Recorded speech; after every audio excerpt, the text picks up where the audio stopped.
Hello, this is part 9 of the lessons or the workshops on bowing technique. We're going to go over the chorus part of the Psaltery workout. We've already gone over the verse and pretty much have got that learned, I hope. But we're going to move on to the chorus part. First, I want to give another tip that I may have missed, and I want to make sure that you get this one because it's very important. When you're playing any song, any note that you start and bow one direction, say I'm pulling the bow on this, the next note you pretty much are always going to push.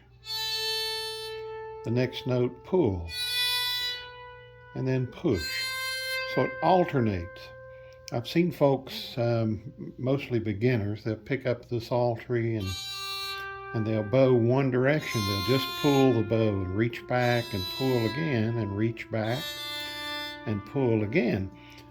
And when I see that, I tend to correct that pretty quickly, because if you see what's happening when you pull the bow and you're reaching back, instead of reaching back to start again, if you use that motion going the other direction to play a note, you have doubled your playing speed. So anything that you play, if you just go one direction, the faster you go, the choppy it is, the more choppy it is. So back and forth, very smooth. So even if you're reaching across to the left side, if you're playing a note here, you reach across, I still go the opposite direction. I don't just go from here and then continue that motion on across, because I'm a little further down my bow and I'm using up some of that precious length of my bow hair. So I'm going to probably bow the opposite direction when I reach across.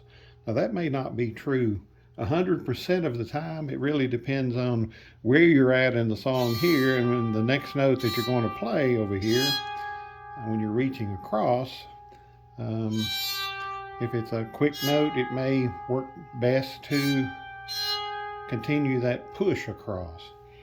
That's just something you're going to have to work out for yourself as you play, and what is the most comfortable way to do that. I had a question in part 8 about the Psaltery workout. A lady said that she didn't have the higher notes above G. She didn't have a high A, B, and C note on her Psaltery. And how could she play this song? As long as you have one octave of C. This is tenor Psaltery. It's 2.5 octave. I've got a half octave G to C. And then this is C, this is C, this is C. So that's one octave of C. This is the second octave of C. Now if all I had, if I didn't have, let's say it started here at G, and all I had was this one octave, a high octave of C, I can play the whole song on that one octave. So when I get to the chorus part where the music looks like it's directing you to play and go down to that lower octave, that is up to you. You don't have to do that. You can play the whole song in just that one octave. If you've got 2 octaves, you can go back and forth between the 2. You could just choose to play it all in the verse and the chorus all in a low octave, and then maybe the next time through play the whole song in the higher octave. Doesn't matter. If you have a big baritone psaltery and it has 3 octaves of C, you can play it on any of those you choose. But as long as you have one full octave, which would be the notes C, D, E, F, G, A, B, C, 8 notes. As long as you've got that somewhere on your psaltery, you can play the whole song. Don't Don't worry about, you got, because the Psaltery is limited on the amount of notes and the amount of strings we have. We don't have a full 88 keyboard piano here. We're just dealing with a short section of it. So you have to use what you've got. So I hope that makes that a little more clear. Well, let's move on to the chorus part. We're going to start right here, and I am going to go down, and we'll play the first part. We'll play through it one time just as a refresher. I'm going to start here at the measure 9, so I'll be playing it like it's the second time through there. Here we go.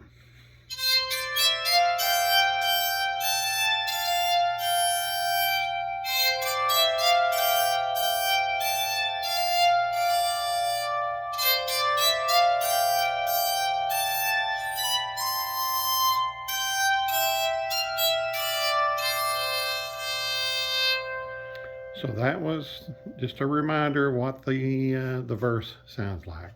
Now we're going to move into the chorus. It does the same thing that the verse did. It will repeat. So I'm going to play the first 2 measures in the chorus, where it says chorus there. I'm going to play these first 2 measures. Let's see, C, B, A, C.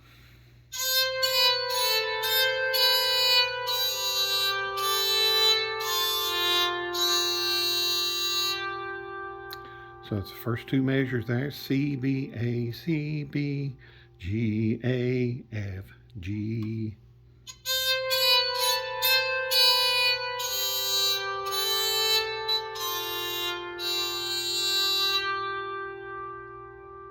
Let's play that one more time.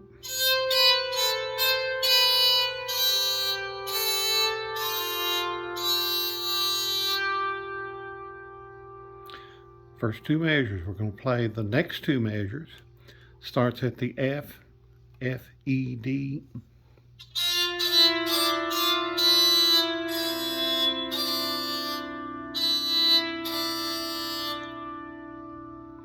Again.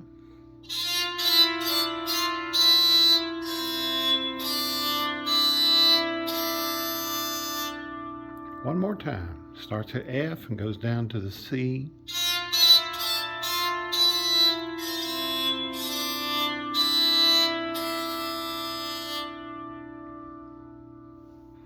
Okay, when we move to the 4th measure in the chorus, or 5th measure in the chorus, starting at measure 21, it's marked at the key signature. If you notice, it's the first 2 measures exactly the same as the first 2 measures of the chorus.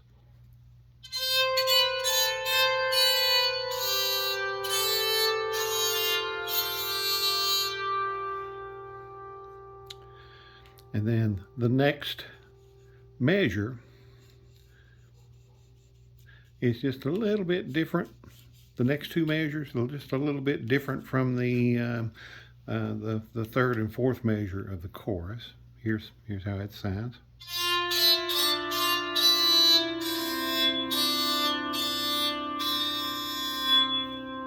Da da da da da da da da da. I played it wrong, didn't I?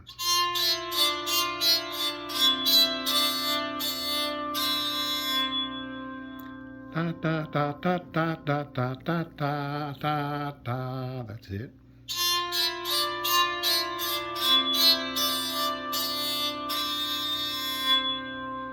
So let's play the beginning of the chorus down to where I just ended.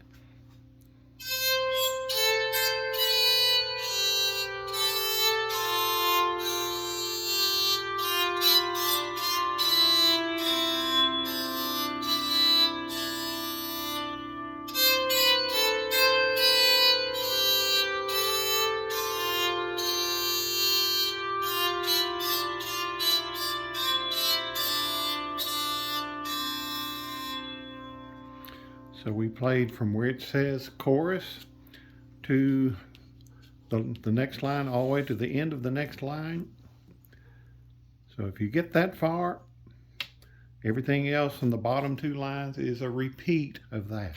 So if we just learn those two lines, we're going to repeat exactly the same thing for the next two lines before it goes back to the beginning and starts over. So let's play the last two lines there. You'll see that it's the same, starting at measure 25.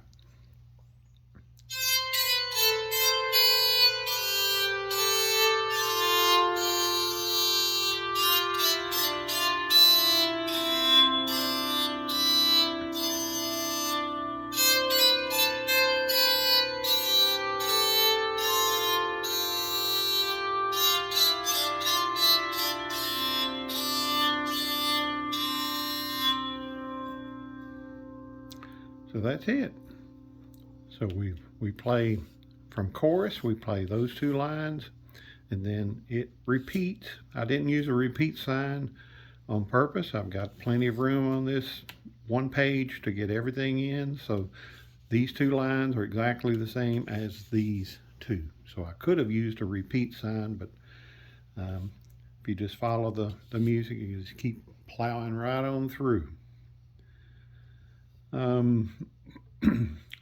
So this time I'm going to play it. I'm going to start on my lower octave. I'm going to start at the beginning on the lower octave and play it, which would be way down here. So C, D, E, here we go.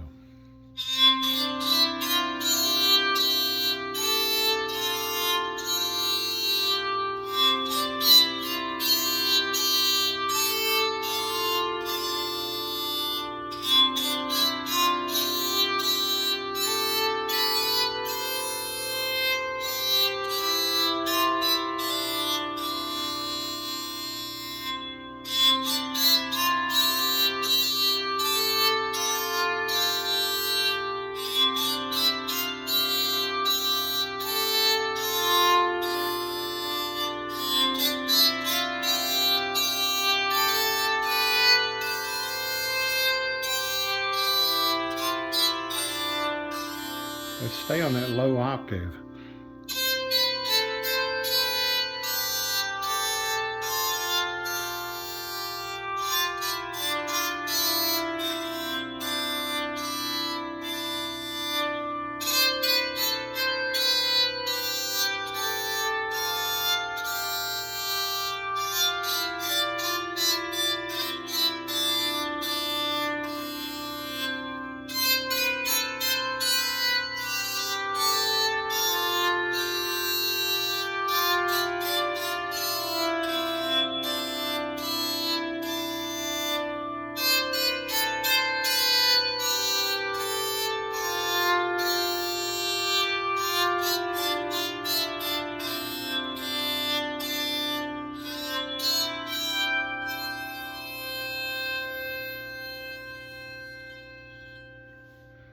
Now, did you notice what I did at the end? Remember the arpeggio that I used or mentioned earlier? So I used that at the end just to kind of signify that that was the end of the song there. Just kind of threw that in at the end. It's not anything that's written down. It just felt right to me to add that to it. So don't be afraid to experiment with your playing. Don't be hung up on playing this exactly as it's written. That's not what I intended. I'm giving you two examples of playing it in a higher octave and a lower octave. But that doesn't mean you have to play it exactly like that. You can play it all in one octave, which I did that last time through. I played it all in a low octave. I could play it all in the higher octave. So as long as I've got 8 notes from C to C, you can play the whole song. So I'm going to play just a little bit of the first part, but we're going to slow it way down. We're still going to keep a tempo going. So if you can count, tap your foot, keep that 4/4 time. But we're really going to slow down here. Here we go.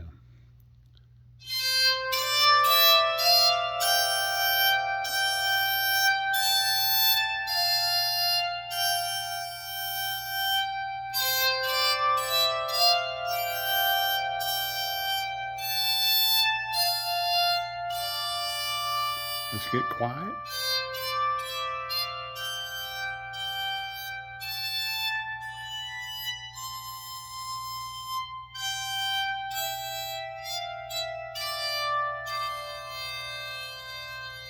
Can speed up a little.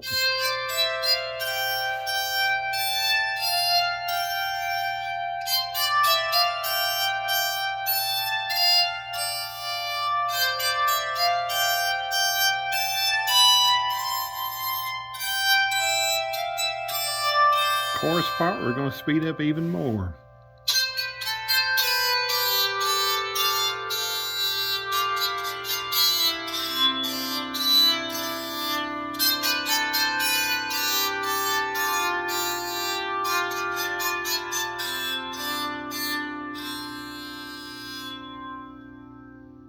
So I don't expect you to keep up with me there. If you did, that's great.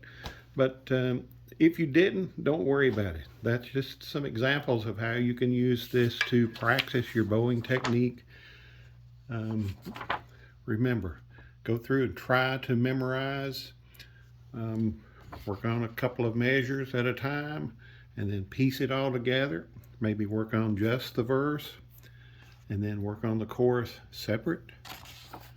And then eventually put everything together. Play it at different tempos. Play it at different volume levels. And maybe even as far as that goes, change it as you're playing. So maybe add a lot of expression to your playing. Let's see if we can do anything with that. We'll add a little expression here.